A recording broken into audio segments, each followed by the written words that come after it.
Okay, so we just got off the flight from Malta and we are now, boom, Notre Dame in Paris. And we're gonna hang out here for the next 2 days. So we're gonna see if we can actually find our Airbnb and get started.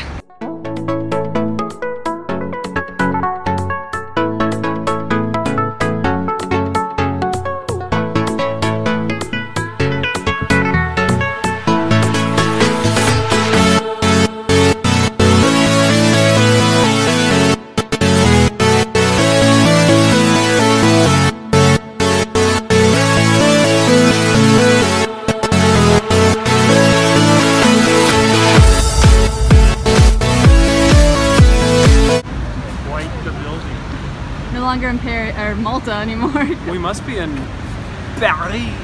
Paris! Oh la la!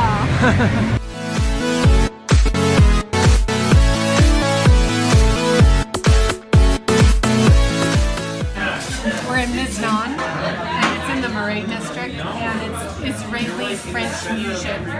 And we're eating tête de chou, crispified, what would you call it? Cauliflower, yes. Don't know what that is. Yeah? We're just gonna check it out. Yep. Cheers.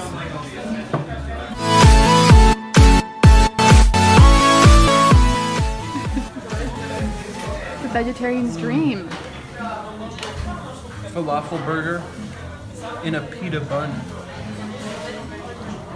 Now that we're leaving this lovely restaurant, what are your thoughts? What are your thoughts? Would you recommend as a tourist in Paris? Oh, absolutely. I'm still speechless. Especially as a vegetarian. Especially as a vegetarian. So healthy, absolutely delicious. Well, maybe drenched in a little bit of oil, but fabulous. But we can handle Great that. atmosphere, very fun, youthful vibe. It was a good time. Great helpers. Whatever, Yeah. Not helpers, let's call them helpers. Incredible, yeah, just Workers. waiters, workers, people What is in the there, word? all kind. I now cannot speak French or English. It's great.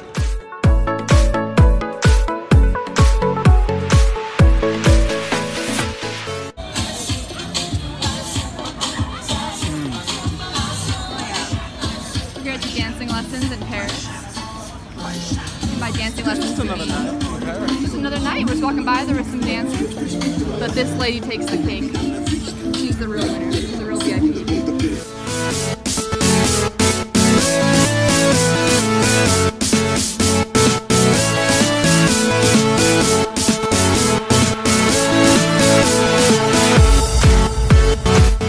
Okay, so pro tip. Pro tip. If you want to see the Eiffel Tower, it's important that you walk in the direction of said Eiffel Tower. Last night we walked for like 2 hours or something? Two hours or so. And it turned out we were walking in the wrong direction, and we were like, I thought that we'd at least see it in the distance. And Right. we just You'd kept expect going because we are ever persistent, always trusting, Always trust. ever faithful, but also didn't work out if it's not there. So Yeah, sometimes confidence, pride comes before the fall, I yeah. guess. Pro tip: Eiffel Tower that way, Pro tip. not that way. Yeah. Don't forget.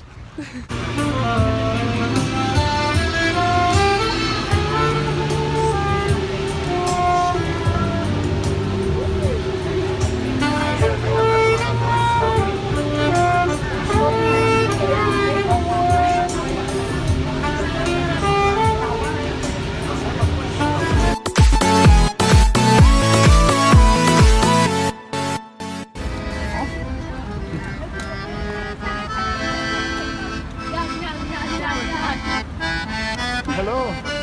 Hello. I don't have any.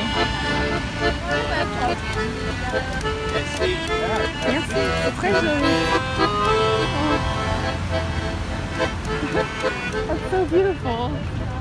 Okay, so first of all, this guy's dope. Dope. This guy's awesome. Second of all, we are on our way to Saint-Chapelle, which is over there, over yonder. They don't say yonder here. And They say yonder.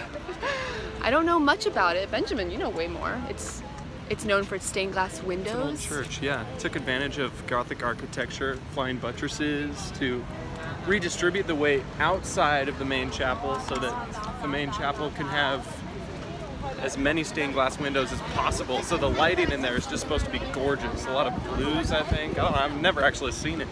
But it's on the same island as Notre Dame and sometimes gets overshadowed. So we're gonna go for the underdogs today. Yeah, we're gonna go for the underdog. We're calling Saint-Chapelle an underdog. It's like a beautiful work of art. It's like one of the most phenomenal churches to exist. Yeah, so we're gonna go there. It's hard to do everything in 2 days in Paris, obviously. Clearly. So we're choosing that. We're gonna go on a bike tour today.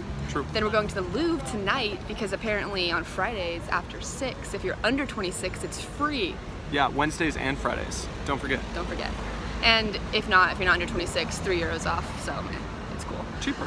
And then we'll just figure it out from there. So you can't, I think what we've discovered is you can't do everything in Paris in 2 days, but you can do a few things really well. So we're just gonna take our time, look at some stained glass windows, and it's gonna be epic.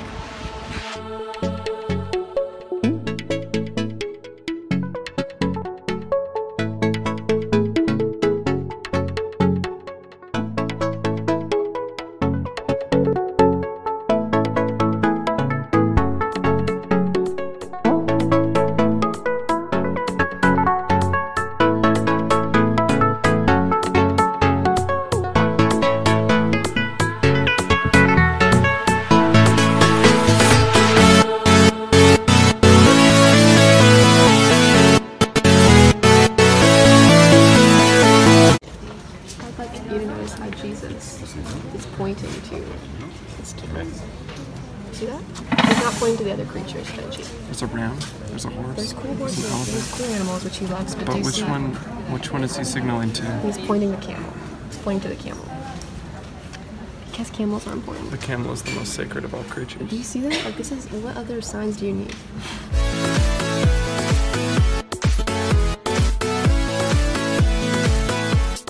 So we are on a bike tour right now in Paris. Pretty cool. Trying to film with one hand and it's really hard, so I'm gonna stop.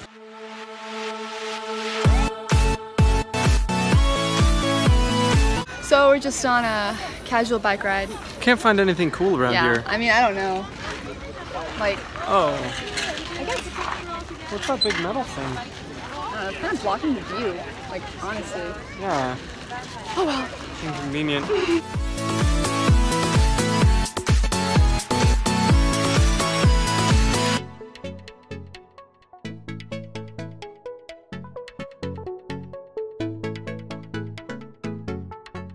We just finished our bike tour. How are you feeling, Dad? I'm feeling just fantastic.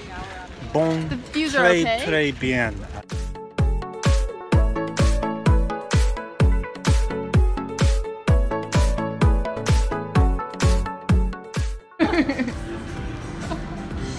Bon appetit.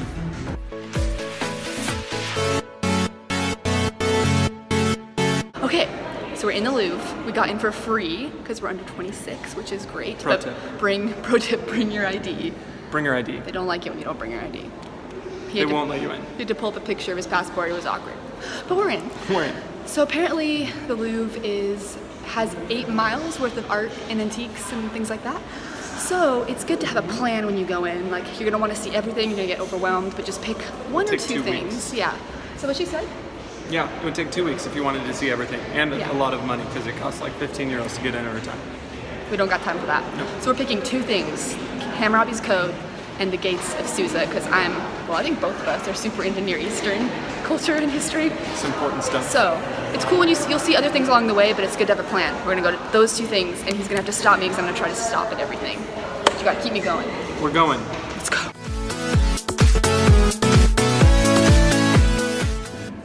Okay, we did stop. We only made it like 5 seconds. Okay, we didn't make it very far, but we have to stop because this is ancient Hebrew, otherwise known as Paleo-Hebrew, which was written before the Babylonian exile by the Israelites. Hebrew no longer looks like this. You see how there are no spaces, no vowels, no punctuation, and all the letters look different than they look today because they changed over the Babylonian exile. But this is ancient Israelite, ancient Hebrew work. Okay, we're stopping again because of this. This is a stela. It's called the Stela of Meshna. It's commemorating when the king of Moab, reading here, defeated the kings of Israel. in the Omride dynasty. Omri was the 6th king of Israel, so we have a biblical account of him and the Israelites fighting this battle. And here we have an actual stone that was carved by the Moabites in a language very similar to the one that the Hebrews were using at the time to commemorate the battle, proving the existence of the story that the Bible tells of us. Which is so cool. Yeah, it proves that the people of Israel existed, and this happened around 855 BC, which is just a little bit old. But yeah, if you want to get a full picture of this stone. Okay, no more detours though. Okay, so we've arrived at the walls or gates of Susa.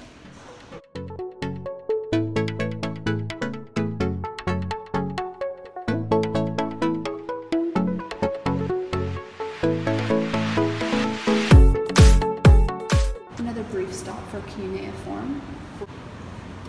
Most ancient alphabetic language, I think. How would you read that? It's so tiny. I mean, I'm not good at reading, but this is the next level. That's insane. I think people were more talented back then. I think so.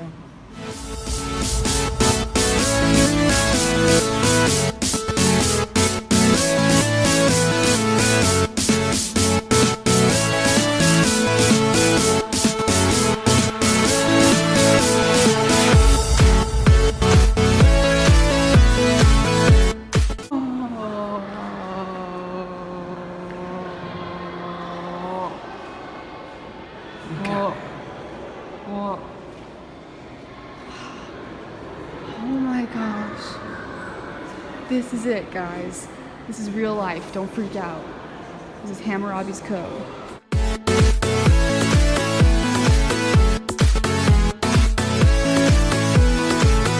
Okay, so we are now at Hammurabi's code, which you just saw. And basically this is from around 1700 BC, and it is a stele, which is talking about, or has a whole bunch of laws and codes written down. That's why it's called Hammurabi's Code. So King Hammurabi had this whole system of how the people were supposed to live. It had all these commandments, how you're supposed to live your life, what happens if you disobey, all those type of things. And it actually parallels a lot of what's in the Old Testament with the 10 Commandments. And, you know, like, the Old Testament is filled with like, okay, if your ox falls into this ditch, you have to get it out, or you have to pay the person this much to get your ox out, things like that. Basically rules of how an ancient society is supposed to live is here on this ancient stele, and it is super cool. And it's shaped like a finger, which I didn't know, and I can totally see that now.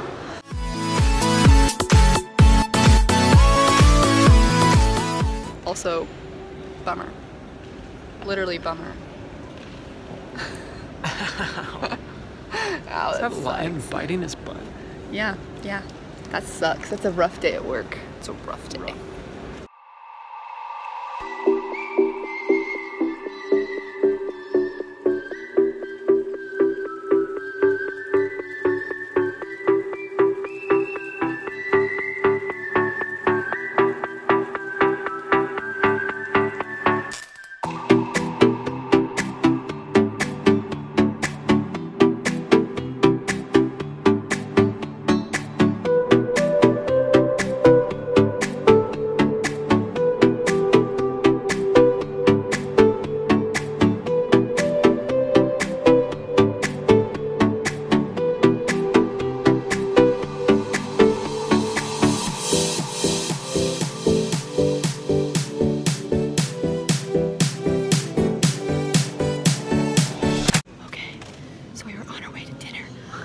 On our way to dinner because there's a free concert with a piano, and I don't know who is playing. Do you know what was his name?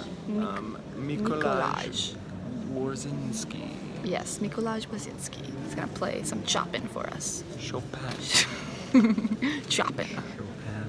In this beautiful cathedral that we just walked into. One in Paris.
and life will always be la vie en